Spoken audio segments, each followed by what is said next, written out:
This broke and hopeless man, drowning in debt, witnesses a brutal murder and discovers a bank book with $100 million won. But taking it pulls him into a deadly game where gangsters hunt him and a lonely boy mistakes him for the father he never had. Let's begin. The movie begins with a bitter scene. Dong-gu sits at his father's funeral, drowning himself in soju. Though he is the chief mourner, his face shows no sorrow. His father had never been kind, only cruel to his mother, always blaming them for ruining his life. With anger burning inside, Dong-gu tells his best friend, Byun-tae, that the last time he saw his father was back in first grade. That day, his father walked out of their lives with another woman and never returned, until now, lying in a coffin. Drunk and furious, Dong-gu splashes soju all over his father's portrait, but Byun-tae rushes to stop him. The story shifts to the present. Dong-gu and Byun-tae now manages a rundown bar. Trouble brews when a group of gangsters walks in. When one man dares to reject the gang leader Sang-gyu, he is savagely beaten. Dong-gu steps forward to stop it. Sang-gyu turns, and his eyes widen with recognition. Dong-gu owes him 20 million won. 10 million was for his mother's hospital bills. The rest was lost to gambling. With a cold smile, Sang-gyu warns him to pay up soon, or else his liver will be removed. Meanwhile, at another office, a darker story unfolds.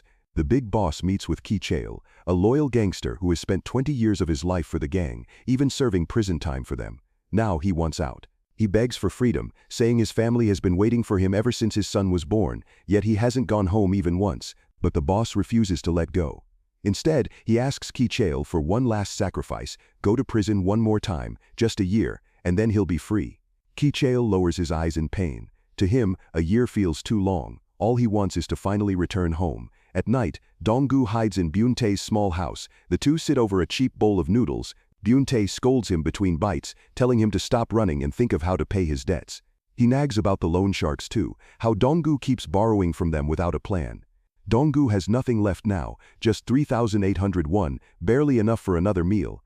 Just then, heavy footsteps approach. The gangsters have tracked them down. Panic strikes. Dong-gu bolts into the night, but the shadows close in. Sang-gyu's men surround him. With nowhere left to run, Dong-gu falls to his knees, begging for more time. Sang-gyu only smirks. His debt has doubled, 40 million now, thanks to the crushing weight of interest. Dong-gu protests, calling it a scam. The words barely leave his lips before Sang-gyu orders his men to beat him. Then, as if to carve the warning into his body, they take a kidney and dump him on the roadside. Bloodied and trembling, Dong-gu hears Sang-gyu's cold words. Count yourself lucky you're still breathing. Elsewhere, Ki-chael's phone rings. It's Sang-gyu, asking to meet about a building. But it's no meeting, it's a trap. The big boss has discovered Ki-chael's secret. He's been stealing money. Before leaving, Ki-chael burns a pile of incriminating documents. Outside, several black cars screech to a stop. The gang boss himself steps out, surrounded by men. Cornered, Ki-chael drops to his knees and begs for mercy. The boss snarls that he must return what he stole. But Ki-chael argues, his voice shaking with rage, that after 20 years of loyalty and prison time, he deserves every bit of it. 100 million, the boss roars. You've lost your mind. Still, Ki-chael refuses to give in. The fight erupts. Outnumbered, Ki-chael's strength is nothing against the mob. He crashes to the ground, beaten and bloodied. And in the shadows, Dong-gu has woken up. He staggers inside the building, unseen, and freezes at the brutal sight. Shaking, he pulls out his phone and dials 911. Outside the building, the gangster boss towers over Ki-chael's broken body. His voice is cold as ice. Tell me where you hid the 100 million. Even as blood drips from his lips, Ki-chael shakes his head. Enraged, the gangsters drive a knife into him and walk away, leaving him to die alone. Dong-gu rushes out, heart pounding. He kneels beside the man, trembling.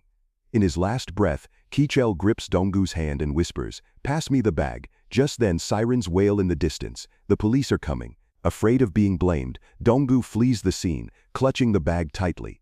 Later, he opens it. Inside, he finds a bank book under the name of Ki-chael's son, Bok-ki. The balance, 100 million won. His chance of finally becoming a millionaire. The next day, Sang-gyu and his loan sharks ransack the office, tearing it apart, but the money is gone. His account is drained too. Sang-gyu grits his teeth and promises the boss he'll track it down. The boss gives him a cruel deal. Find the money and you'll be my right hand. Fail and you'll rot in prison for killing Ki-chael. Meanwhile, Dong-gyu walks into the bank, trying to withdraw the fortune. The teller refuses to release the money without the proper documents and the password. Frustrated, Dong-gyu snatches the bank book back and storms out. Hungry and restless, he returns to Byun-tae, begging for a meal. While eating, he asks nervously if Sang-gyu has been searching for him. Byun-tae shakes his head. Sang-gyu is too busy chasing the one who supposedly killed Ki-chol. Dong-gyu frowns, his voice trembling. But, I saw it. I saw Sang-gyu stab Ki-chol with my own eyes. Why are they blaming it on someone else? Later that night, Dong-gyu rifles through Ki-chol's belongings, desperate for any clue to unlock the fortune. His hands shake as he digs through scraps of paper and old receipts. Then, tucked inside a pocket, he finds a slip of paper. On it, a name, Asuk. Beneath it, an address, and a note scrawled in Ki-chol's rough handwriting. Password is found in Asuk's notebook. Dong-gyu stares at the words, heart pounding. Could this be the key? He decides to track her down and makes his way toward the countryside. Yang. Dialing the number on the paper, he finally hears a woman's voice, but instead of answers, she lashes out at him. The call suddenly shifts as a boy's voice cuts in. Her grandson Bok-ki, far away, in a quiet classroom. It's Bok-ki's turn for show and tell, but instead of listening, his classmates sneer. You don't even have a dad, one taunts. Another smirks and says if Bok-ki can bring his father to school, he'll buy the class fried chicken every day. Laughter fills the room as they tear his project in half and dump their heavy bags on his small shoulders. That evening, Bok-ki drags his feet home, his face dark with sadness. Sitting at the table, he finally asks his grandmother the question he has been holding back for so long. Do I have a dad? Her voice softens. Yes, you do. Then why doesn't he come to see me? The boy whispers. She pauses, then forces a gentle smile. He will, 1,000 days later. Later that night, the radio crackles with a broadcast about a rare shooting star. The announcer says that anyone who makes a wish beneath it will see their dream come true. Bok-ki's eyes light up. He rushes to grab his binoculars to look for the shooting star. This is his chance. He wishes with all his heart for his father to come back finally. The next morning, Bok-ki's grandmother visits the hospital. Her daughter, Asuk, still lies motionless on the bed. The old woman asks the doctor when her daughter will finally wake.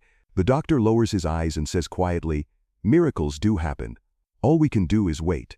Beside the bed, little Bok-ki leans close and whispers to his unconscious mother, please wake up before my sports day. His small voice breaks the silence of the room. Meanwhile, Dong-gu finally arrives at the countryside address. He steps forward and approaches Bok-ki's grandmother. Dong-gu asks cautiously if this is the right house. She confirms the address, then narrows her eyes. Are you looking for Asuk? Before Dong-gu can answer, her expression twists. Rage pours out of her as she lashes at him, screaming that he must be Asuk's husband who abandoned his family years ago. Dong-gu tries to calm her, insisting she has the wrong man. But just then, Bok-ki steps outside. His eyes widen as he sees the scene. He looks straight at Dong-gu and asks, in a trembling voice, are you my dad? As if to seal the misunderstanding, a neighbor happens to walk by. Smiling warmly, he greets Dong-gu and says, so you're finally here. This boy has been waiting for you for so long. Dong-gu's mouth goes dry. He is trapped in a lie he never created. The grandmother's fury only grows. Tears well in her eyes as she cries that Asuk once had an accident on the way to visit her husband in prison. To her, this man standing before her is the root of all her daughter's suffering.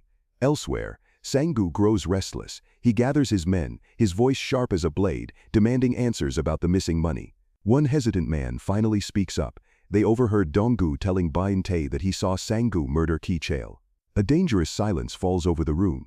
Sang-gu's eyes burn with suspicion. If Dong-gu witnessed the killing, then maybe he also took the money. With a cold glare, Sang-gu orders his men to hunt him down. Later that day, Bok-ki tugs Dong-gu's sleeve and leads him to the hospital to visit Asuk. He enters, hoping to recover the passcode for the money soon. On the bed lies Asuk, unmoving, pale, her breathing steady but shallow. Bok-ki explains quietly, she's been like this ever since I was born. Dong-gu freezes. A memory flashes before him. Years ago, he had met Asuk during a desperate time. She had come for what she thought was a normal job interview, only to discover it was for work as a bar hostess, and that was where she had met Ki-chol. And now, years later, Dong-gu stares at her again, lifeless and frail. The shock rattles him to his core. As he leaves the hospital that night, something stirs. Asuk's fingers twitch faintly against the blanket. Not long after, Bok-ki runs to find Dong-gu. His eyes shine as he calls out, Dad. For the first time, he says the word with joy. He's convinced his father has finally returned. Dong-gu, however, remains cold. His mind is fixed on the fortune, not the boy. He crouches down and asks in a low voice, do you know where your mom's notebook is? Bok-ki thinks for a moment, then says it might be in the storage room. But suddenly, policemen stop them on the road. Bokki's grandmother had reported her grandson missing, accusing Donggu of kidnapping him, but Bokki tells her that they went to visit mom. She pulls at Bokki, demanding him to follow her, but the boy clings to Donggu's arm. "I want to go with my dad." The grandmother's anger melts into reluctant silence. At last, she allows Donggu to stay the night, giving him a small room. He immediately tears through drawers and cupboards, rummaging for Asuk's belongings. Then Bokki quietly slips into the room. Donggu asks him to help with the search, but the notebook is nowhere to be found. Bokki tilts his head thoughtfully and says, "Maybe it's in the attic." The next morning, Bokki's grandmother goes to check on them. She freezes at the doorway. Donggu has dozed off on the floor, and Bokki is curled against him, arms wrapped around him. For a moment, the scene almost looks like a real father and son. At breakfast, the three sit together for the first time. The grandmother eyes Donggu sharply. "Since you're eating and sleeping here for free, be useful," she snaps, asking him to fix a broken light bulb. Donggu forces a nod, but his thoughts are elsewhere. When the grandmother leaves to send Bokki to school, Donggu seizes his chance. He tears through every corner of the house, but the notebook remains hidden. His frustration mounts until the phone rings. He picks it up. A concerned voice on the other end tells him there's trouble at the school and he must come at once. As he rushes to leave, something slips from his pocket, a folded letter. Confused, he opens it. The note is from Bokki, written in clumsy handwriting. "I'm so happy you kept your promise and came to find me, Dad." Donggu stares at the words, his chest tightening. His head pounds, but one thing is clear, he still needs that notebook. At the school office, Donggu finds Bokki standing in shame. A furious parent is scolding him while the teacher looks on. Bokki blurts out that his classmates started the fight, that he was only helping carry their bags because he didn't have a father. But now his father has come back, he no longer has to help. The classmate sneers, calling him a liar. Donggu can't hold back anymore. He storms in, glaring at the boy. "Enough," he snaps. "I am his father." The room goes silent. Even Bokki's eyes widen in disbelief and joy. The bully gulps and, remembering his promise, is forced to buy fried chicken for the entire class. Before leaving, the teacher pulls Donggu aside and reminds him, sports day is in a few days. He should be there for Bokki, but shadows loom elsewhere. In the city, Sanggyu's loan sharks finally corner Byun-tae. They beat him savagely, demanding him to call Donggu to find out his location, and learns that he is in Yangyang. The thugs drag him along as they set out to hunt their prey. Back in Yangyang, Donggu and Bokki heads to the hospital. By Asuk's bedside, memories flood him again. He recalls a night years ago, when Asuk sold candy by the roadside. A gang came through, smashing stalls and scattering vendors. He had pulled her away just in time, wrapping his arms around her trembling body. That brief embrace stayed with him. Now in the present, Asuk stirs, her eyelids flutter open. After 7 long years, she finally wakes. Bokki cries out, "Mom!" For the very first time, Asuk's eyes fall on her son. Asuk's lips tremble as she turns to her son. "I'm sorry," she whispers. "I took too long to wake up." Bokki beams through his tears and pulls Donggu closer. "Mom, look, Dad is here." But Asuk freezes, her eyes narrow on Donggu, confusion flooding her face. She knows this man isn't her husband. "Who are you?" she asks softly, her voice breaking. The doctor stands stunned. "You don't recognize him," he mutters, shaking his head. He pulls Donggu aside, whispering that he must try harder to help Asuk remember, that maybe her memories will return if he stays close. Days pass. In the hospital, Donggu sits with Bokki at the bedside, playing checkers on a worn board.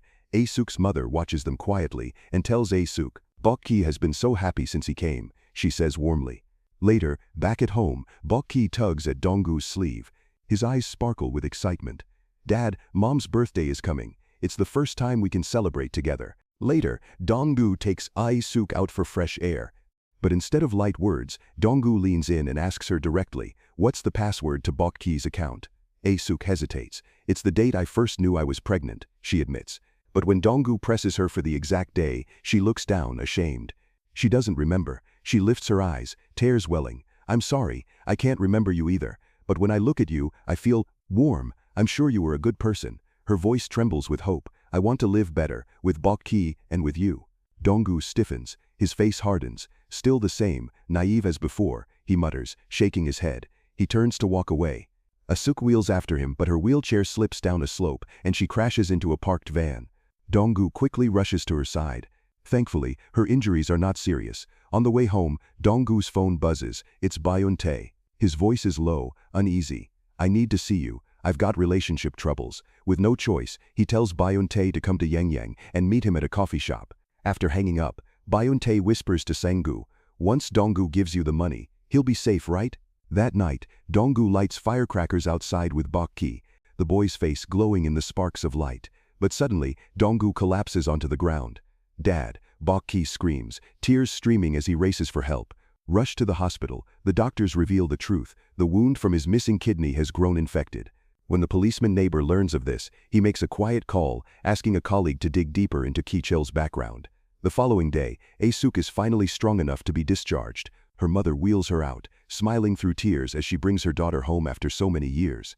Meanwhile, Dong-gu slowly opens his eyes in the hospital. Beside him, Bok-ki lies curled up, sleeping at his side. Dong-gu strokes the boy's hair and whispers, "Let's get ready for your mom's birthday." Soon, the three prepare a small celebration. Bok-ki and Dong-gu bring a cake, and together with Asuk and her mother, they share a simple meal. For a moment, the air feels light, almost normal, but when Asuk's mother asks, "So Dong-gu, what gift did you prepare for her?" Guilt flashes across his face. He has nothing. Silence lingers until Bok-ki pipes up with a grin. "A kiss. Dad should give Mom a kiss." Dong-gu hesitates, then leans forward and plants a gentle kiss on Asuk's cheek. Her face warms, a shy smile forming. Later, they head to the beach, the waves crashing softly against the shore. For the first time, they look less like strangers bound by lies, and more like a family. The next morning, Asuk quietly slips a folded piece of paper into Dong-gu's hand. "This is the password," she whispers. Her eyes soften as if she understands everything, that he has stayed not for her or Bok-ki, but for the money. Yet there is no bitterness in her voice. "Thank you for being Bok-ki's dad until now." She hesitates, then adds her last request. "Please, come to the sports day, go with him as his father, it will make him truly happy." That night, Dong-gu keeps his promise to meet Byun-tae, but as soon as he arrives, shadows emerge, the gangsters surround him. His chest tightens, he knows this is a trap. Without hesitation, he bolts. The chase tears through dark alleys, until in a flash of loyalty, Byun-tae rams a van forward. He manages to lock Sang-gu in handcuffs, long enough for the both of them to flee together. As the thugs regroup, their suspicions grow. "Why is Dong-gu hiding in Yangyang?" one mutters, and soon they get news that Ki-cheol's family lives there. They also learn that a young man visited his wife in the hospital recently. The pieces fall into place. They are convinced that man is Dong-gu. Sang-gu's face twists with fury. Find Asuk. Now, meanwhile, Dong-gu and Byun-tae hole up in a roadside motel. Byun-tae tries to lighten the mood. "With this money, let's open a bar here in the countryside. Start fresh." But Dong-gu doesn't answer. His face is heavy, eyes lost in thought. Tomorrow is the sports day. The promise to Bok-ki gnaws at his chest like a wound. Later, unable to stand the weight, he calls Asuk. His voice is low, uneven. "I won't be able to come tomorrow. Please tell Bok-ki to not wait for me." There is silence on the other end. Dong-gu lowers his head. Guilt is carved across his face. The next morning, Dong-gu and Byun-tae slip into a taxi bound for Busan. Behind them, the town begins to fade. At the same time, Bok-ki wakes to find Dong-gu gone. His little face crumples in heartbreak, tears spilling as he realizes his dad has left him behind. Asuk's chest tightens at the sound of his cries. She tells Bok-ki, "Dad has to work. He couldn't come." But the lie only deepens his pain, and Bok-ki sobs. Then the nightmare comes. Gangsters arrive at Asuk's home. They snap photos of her and Bok-ki and send them straight to Dong-gu. His hands tremble as he stares at the image of the family he has come to love. With a cold voice on the phone, Sang-gu demands, "Come to the school, sports day, we'll be waiting." The family has been taken. Dong-gu has no choice. At the schoolyard, the atmosphere is both festive and tense. Children line up for the race, parents cheer, and yet shadows linger at every corner. Dong-gu steps forward, confronting Sang-gu. "Give me time. If you don't, I'll release the recording of you killing Ki-cheol." He presses the bank book into Byun-tae's hands. "If anything happens to me, take this to the police." Then, with heavy steps, Dong-gu joins Bok-ki for the race. The boy runs with all his might, his father's presence pushing him forward. When he crosses the finish line in first place, his smile shines brighter than the sun. For him, this is everything, the first time his dad stood beside him at school, cheering him on. But joy cannot last. The loan sharks take Dong-gu away. Weeks later, the bullies once again dump their bags on Bok-ki. This time, he glares back, fire in his eyes. "This is the last time," he shouts, even swearing at them. His voice shakes, but it is strong. He has learned courage. Then, the policeman neighbor quietly reveals to Asuk the truth. That man, he wasn't Bok-ki's father. His real father died long ago. Asuk only smiles sadly. "I know," she says softly, "but Bok-ki was so happy. How could I ever take that away from him?" In the aftermath, Dong-gu never returns. The gangsters claim his life after taking the money. Yet in Bok-ki's house, a framed photo sits in the doorway, the picture of him with Dong-gu on sports day. To him, this is his greatest memory. His father may be gone, but in his heart, Dong-gu will live forever.